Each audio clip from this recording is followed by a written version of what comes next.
মিলা, আমি এই মুহূর্তে দাঁড়িয়ে আছি সিলেট সিটি কর্পোরেশনে ভবনে। আমার সাথে রয়েছেন সিলেট সিটি কর্পোরেশনের প্রধান নির্বাহী কর্মকর্তা ইফতেখার আহমেদ চৌধুরী। আপনারা জানেন যে সিলেট সিটি কর্পোরেশনের প্রায় 28টি ওয়ার্ড কিন্তু পানি নিমজ্জিত অবস্থায় ছিল এবং কিছুক্ষণ আগ থেকে কিন্তু পানি নামা শুরু করেছে। তো নাগরিকরা আসলে বেশ কিছু অভিযোগ করেছেন। তারা বলছেন যে ড্রেনেজ ব্যবস্থা আসলে উন্নত মানের নয়, সেই কারণে আসলে জলবদ্ধতা সৃষ্টি হয়। আমরা এই কারণে আজকে কথা বলবো এখানকার সিটি কর্পোরেশনের প্রধান নির্বাহী কর্মকর্তা জনাব ইফতেখারুজ্জামান চৌধুরীর সাথে, যে আপনার কাছে জানতে চাইবো যে নাগরিকরা যে অভিযোগ করেছেন যে ড্রেনেজ ব্যবস্থা উন্নত নেই, এই ব্যাপারে আসলে আপনাদের মন্তব্য কি এবং উন্নত করার জন্য কোনো সুপারিশ করেছেন কিনা?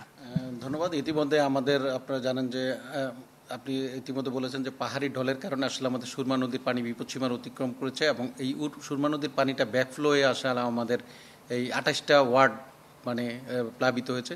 গতকালকে রাত থেকে মধ্যরাত থেকে প্রায় 204 মিলিমিটার বৃষ্টিপাত হয়েছে এবং এত ব্যাপক বৃষ্টির কারণে দেখা এবং সুরমা নদী পানিতে পরিপূর্ণ থাকে, আসলে এই পানিগুলো বেরোতে পারেনি।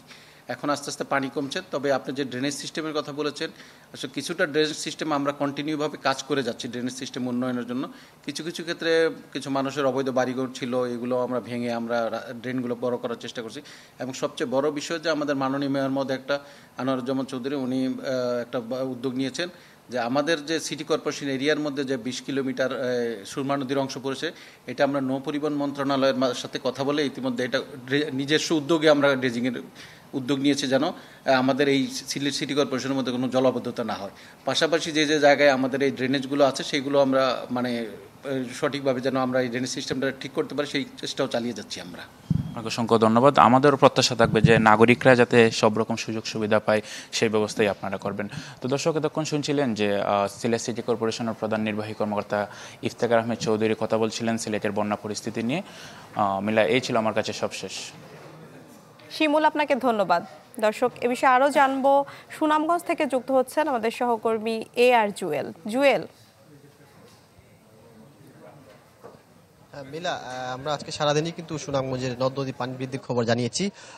গেল 24 ঘন্টায় কিন্তু বৃষ্টিপাত এবং পাহাড় ঢলে কিন্তু বেশ নদ নদীর পানি বেড়েছে। এখন সুনামগঞ্জে এখনো সুনাম নদীর পানি বিপদসীমার 30 সেন্টিমিটারের নিচ দিয়ে প্রবাহিত হচ্ছে।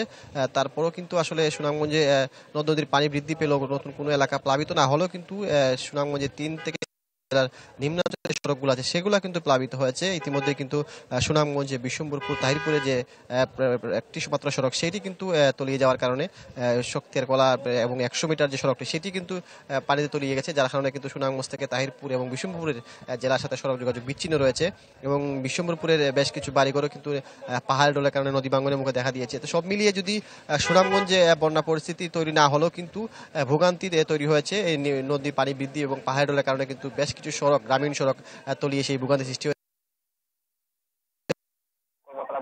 আছে। পানি উন্নয়ন কর্মকর্তারা বলছেন যে এখনো বন্যা পরিস্থিতি তৈরি হয়নি, তবে যদি পাহাড়ি ঢল কিংবা চেরাপুঞ্জিতে বৃষ্টিপাত অব্যাহত থাকে সেই ক্ষেত্রে একটা বন্যার শঙ্কা আছে। তবে এখন পর্যন্ত সুনামগঞ্জের কোনো এলাকা প্লাবিত হয়নি, তবে নদ নদীর পানি বৃদ্ধি পাচ্ছে এবং পাহাড় ঢলে এবং যে নিম্নাঞ্চলের যে উপজেলাগুলো সেইগুলোতে কিছু ভোগান্তি রয়েছে। তো আজকে এই সুনাম বন্যা পরিস্থিতি ছিল সর্বশেষ তথ্য।